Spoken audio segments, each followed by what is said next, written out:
Yo, what is up guys? It is Scarm, and for today's video, I'm going to be showing you guys a 25,000 coin Premier League and Liga NOS hybrid squad. Definitely a meta squad, definitely worth using in Rivals. Potentially you guys can use parts of that squad into the first weekend league. So first things first, we're going to start off in the goalkeeper position. And that of course is going to be the Benfica goalkeeper. I'm not even going to try to pronounce his name. However, in terms of the goalkeeper position, you guys can use any Liga NOS goalkeeper for the most part. We then move on to the right back, which is pretty much just a pacey right back, and here for the links for the most part. He would definitely need an upgrade going into the weekend league. Not good enough in my opinion in terms of defensive stats. Now when we move on to the center back position, this is a great choice in the center back position, and that of course is going to be the very hyped up Pepe. He has 80 pace, of course passing is decent, dribbling's alright as a center back, nothing too special. In terms of defending, very good stats, and physicality is phenomenal with 94 aggression, 86 strength, and 89 jumping. I've definitely faced this guy in many games, and he definitely has been very solid. His stats are pretty legit, I would definitely say. And for the other center back position, this is going to be Verissimo. Probably butcher that name more than likely, but of course he is the Benfica center back, and his stats look phenomenal, just like Pepe basically. He's going to go with 81 pace. In terms of passing, not very good. Dribbling, not very good. But defending and physicality are pretty good, especially at this stage in the game. Now we move on to the final player in defense, and that's going to be Grimaldo. And let me tell you, this card does look very good. Of course, pace at 87, fantastic. Shooting is there, not too bad. Passing is actually very good as well. In terms of dribbling, the stats all around are very well consistent. And then when you move on into defending, of course, this definitely gets a little weaker compared to the other players on this squad, but he is still pretty good. You guys can play Sentinel camera style if that is something you're interested in. And of course, physicality, it's not that great, but he does have great stamina. Alright, so now we look into some alternative players if you guys are interested in using them, of course, instead of some of the players I did list. Of course, in the left back position, you guys can use Sanusi, but that would mean you guys move Pepe over to the left and Verissimo on the right. That would also require you guys to change the right back, which I will show you in a second from now. But then we move on to Vertonghen. This guy is a direct replacement for Verissimo if that is something you guys are interested in. Of course, he has better stats overall, just that pace is a little downgraded compared to Verissimo, of course. We then move on to the right back option in case you guys want to go for Sanusi on the left and Verissimo on the right center back position. Of course, that would mean you guys can use any Brazilian right back. Emerson is probably one of your best bets, especially if you guys are going with a 25,000 coin squad builder. Now, if you guys keep Pepe on the right center back position, you guys can put Ricardo Pereira into the squad. That would just mean you guys have to change the goalkeeper to Machis. Same thing can be said with the other right back option, that is going to be Nelson Semedo. All these guys are decent options. It is all preference for the most part. So apart from that, let's move straight on into the midfield.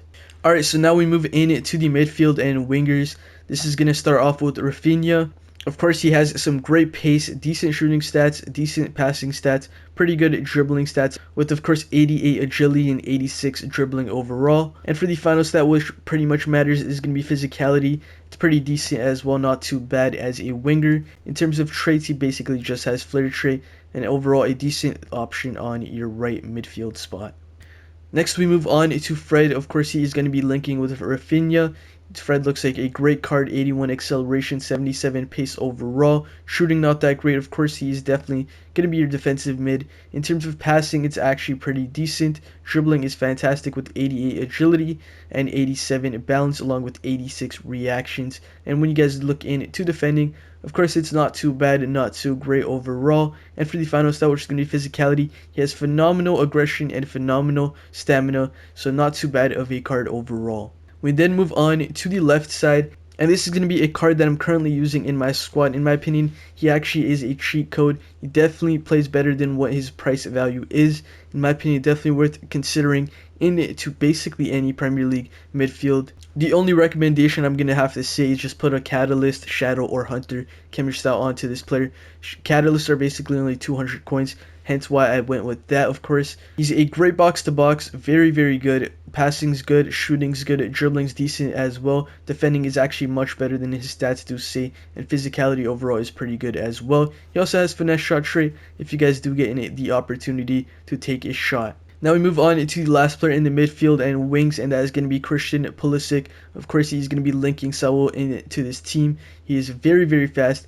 Alright shooting, I mean, it's not that great overall. He's definitely just going to be a line runner for the most part. And then we guys look into passing, I mean, that stat is not very good either. Apart from short passing and vision, it's not that great. When you guys look into dribbling, of course, this is definitely his strong suit. He looks fantastic, 87 agility, 88 balance, and 88 overall dribbling. So let's move straight in to the alternative players for this midfield. Alright, so now to look into some alternative players. These first two players are basically going to be a package deal for the left side of that midfield with Pulisic and Saul. Of course, if you guys don't want Saul and don't want to listen to my recommendation, Oxlade-Chamberlain is definitely an option for you. And in terms of the left wing, this is definitely going to be an upgrade on your current left winger, being a Pulisic, and that is going to be Diego Jota. So if you guys value your winger over your midfielder, definitely worth considering taking this duo. I currently use this guy in my starting squad. However, I do play him in striker, so his stats can be a little skewed, but he is fantastic. Definitely worth the price. Stats are fantastic in terms of acceleration, shooting's great, passing's pretty decent, dribbling is very good, and he has decent physicality stats as well. So of course the next alternative player is going to be an option for Fred, and that is going to be Allen. You guys can switch between the two if you guys do need. We then move on to Lucas Moura. The only reason I would say this guy has missed out on the squad is just going to be his price. He's basically like 3 to 4k more than Rafinha, so this would be around a 28 to 30,000 coin squad if you guys go with Lucas Moura, which shouldn't be too far out of your budget overall, but definitely worth considering putting into your right midfielder spot. Alright, so now we move into the strikers. Although my Richarlison does say he is a camp card, of course, this is just a position change. He will be playing striker in the team. Of course, he has a 5-star weak foot, 4-star skills. Pretty decent card overall. In terms of his stats, he's decently paced. Shooting's alright. Passing is alright. Dribbling, once again, is alright. And physicality is pretty good. That weak foot is definitely keeping this guy pretty meta. Apart from that, not the greatest in my opinion. You definitely can upgrade this man. I will show you guys alternatives. But now to look into his partnership duo, and that is going to be Daka. In my opinion, he actually is pretty good. I do currently have him in my squad. I use him at left wing. However, he definitely has a shot on him. Definitely can finish some goals cutting in and finessing on his right foot. Overall, definitely a very, very fast option in the Premier League. Decent shooting, passing not very good. Definitely does show in his gameplay as well, I will be honest. And in terms of dribbling, it's not too bad, with 89 agility especially, making it fantastic. And for the final stat, in terms of physicality, it's not that great, but it's alright. Alright, so now to look into the striker options. Of course, we've already seen Diego Jota recommended on the left mid position. However, you guys can switch this guy into a left forward and play him at striker as well, as I really do enjoy him over Richarlison in my current squad. And then we have Gabriel Jesus, once again, a decent striker option. Definitely a great dribbler, of course, on the ball. Great finishing. Just that weak foot cutting him off the squad, and in my opinion, not the recommendation I would go for. We then move on to Jamie Vardy, of course. He is a decent option, 4-star weak foot, just not a great skiller. That, of course, is one of the biggest reasons holding this man from the team, but he has decent pace, phenomenal shooting, of course, passing not that great, dribbling decent at most, really, and in terms of physicality, it's not too bad either. And now your final option up front is going to be Martial. Of course, he does have some great pace, decent shooting, decent passing, pretty good at dribbling as well, and physicality is alright. However, the only real issue with this card is going to be that low work rate. In my opinion, the only reason he is missing out on the starting spot. So now that we're at the end of the team, of course, might as well show you guys the squad as a whole. Of course, Richarlison would be a striker, or you guys could put one of the alternatives. Same with anything really in the squad. Of course, this squad basically fits into every meta formation, like the 4-2-3-1, the 4-4-2, of course. 4-1-2-1-2, you definitely can make it work. And if you can't make it work, of course, you guys do have other options to try to make it work as best as possible. Same with almost any formation in the game. So it's built pretty well in my opinion. Apart from that though, that is going to be the video. So please do make sure to like, comment, and subscribe. And I will see you next time. Peace out.